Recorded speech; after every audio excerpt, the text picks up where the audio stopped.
해외 투자에 관한 유용한 정보를 전해드리는 글로벌 금융투자센터 시간입니다. 월요일 도움 말씀 위해서 크래프트 테크놀로지스의 오기석 홍콩 법인장 화상 연결돼 있습니다. 안녕하십니까? 네, 안녕하세요. 크랩 테크놀로지스 홍콩 법인장 오기석입니다. 네, 미국 기업들의 실적 시즌이 이어지고 있습니다. 지난주에도 빅테크 기업들 아마존을 마감으로 해서 이제 실적 발표가 어느 정도 마무리가 됐는데 지난주에 발표됐던 실적 발표 내용 함께 정리해 주시죠. 네, 지난주에는 말씀하셨던 것처럼 이제 대형 미국 빅테크 종목들과 더불어서 주말에 이제 버크셔 해서웨이의 실적 발표가 있었고요.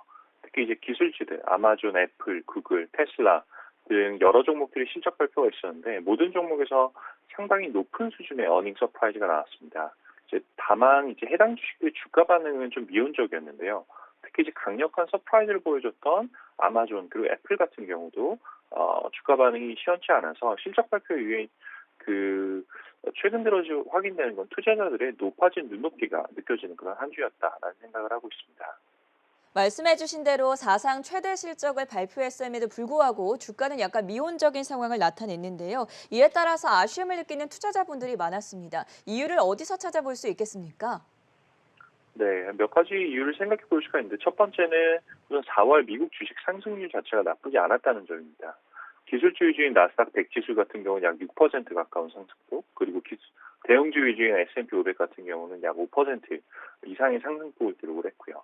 월간 5에서 6% 정도 주식시장의 상승은 사실 나쁘지 않은 그런 결과이고, 작년과 같은 급등장의 경우는 거의 몇 세기 만에 한 번 있을까 한 그런 기속적인 그런 시장이었기 때문에 예외적이라고 생각하는 게 맞을 것 같다라는 생각이 들고요.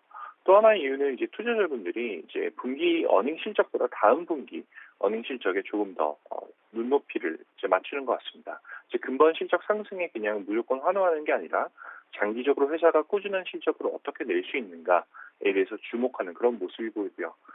트위터 같은 경우가 대표적인 예가 될 수가 있는데 어닝 서프라이즈가 나왔음에도 불구하고 이제 오히려 장기적인 비용 상승을 예상하고 있기 때문에 10% 가까운 그런 주가 하락을 겪었던 그런 어떻게 보면 아이러니한 대표적인 종목 중에 하나였습니다. 실적 자체보다도 그 다음 분기에 대한 가이던스를 좀 더 꼼꼼히 살펴봐야 한다라고 조언을 들어봤는데요. 그래서 그런지 요새는 투자가 정말 어렵다라고 생각하고 또 의문에 가시는 분들이 많습니다. 이런 분들을 위해서 어떤 팁을 저희가 가져가 보면 좋겠습니까? 네, 급할수록 이제 돌아가라라는 그런 격언이 있는데 투자에서도 해당하는 것 같습니다. 이번 어닝 시즌에서는 이제 가장 최근에 실적을 발표를 했었던 버크셔 해서웨이 같은 경우 투자의 대가 이제 워런 버핏이 CEO로 있는 그런 기업인데요. 무게감이 있는 투자 구루, 이제 워런 버핏의 투자 포트폴리오가 그대로 구현되어 있는 그런 기업이기도 합니다. 이제 어제 한국 시간으로 어제 이제 워런 버핏이 주총에서 남겼던 시장과 투자에 대한 코멘트에서 좀 지혜를 얻어보면 어떨까 싶은데요. 크게 보면 이제 어려운 워런 버핏이 어제 했던 것은 두 가지로 이제 미국 주식 그리고 미국 경제에 대한 이야기로 이제 나눌 수가 있는데, 우선 워런 버핏 같은 경우는 코로나19로 인해서 미국 경제가 휘청거렸던 그런 구간에서 연준에서 실시했던 강력한 통화 완화 정책, 그리고 미국 의회에서 통과시켰던 대규모 재정 부양 정책의 패키지가 효과가 굉장히 좋았다라고 이제 극찬을 했고, 또 미국 경제가 현재 가파른 속도로 회복하고 있다라는 코멘트를 같이 남겼습니다. 주식 투자와 관련해서는 몇 가지 중요한 언급을 했는데요. 첫 번째로는 작년에 일부 애플 주식을 팔았던 것에 대해서 후회를 하는 발언을 남기면서 애플 주식은 여전히 굉장히 저렴한 밸류에이션을 가지고 있다. 사람들은 자동차 없이는 살아도 애플 없이는 살 수 없다라는 이런 언급을 했었고, 또 그리고 항공주 같은 경우도 코로나가 시작하면서 매도를 했던 케이스가 있는데 여전히 이제 많은 반등을 이루는 현재에서도 항공주는 현재 매수할 생각이 없다라고 답변을 했고요. 또 투자자들 사이에서 이제 관심이 많이 몰렸었던 기업 인수합병 목적 회사 이제 스펙에 관해서도 굉장히 좀 회의적인 그런 모습을 보이고 있습니다. 제가 생각하기에 이번 버크셔 주총에서 워런 버핏이 했던 가장 중요한 조언은 이제 하나가 이제 제가 이제 하나를 꼽자면 초보 투자자들에게 이런 말씀을 이제 남겼어요. 어떤 산업이 미래에 훌륭할지 생각하는 것보다 개별 종목을 고른 게 훨씬 더 복잡할 수 있다라고 이제 조언을 해줬는데, ETF 업종에서 일하는 제 입장에서는 개별 주식으로 바로 이제 투자하기 전에 ETF로 분산 투자를 해라라는 식으로 이제 해석을 할 수가 있었고요. 많은 서학개미 분들한테도 좀 유의미했던 이제 워런 버핏의 조언이 아니었을까라는 생각을 합니다.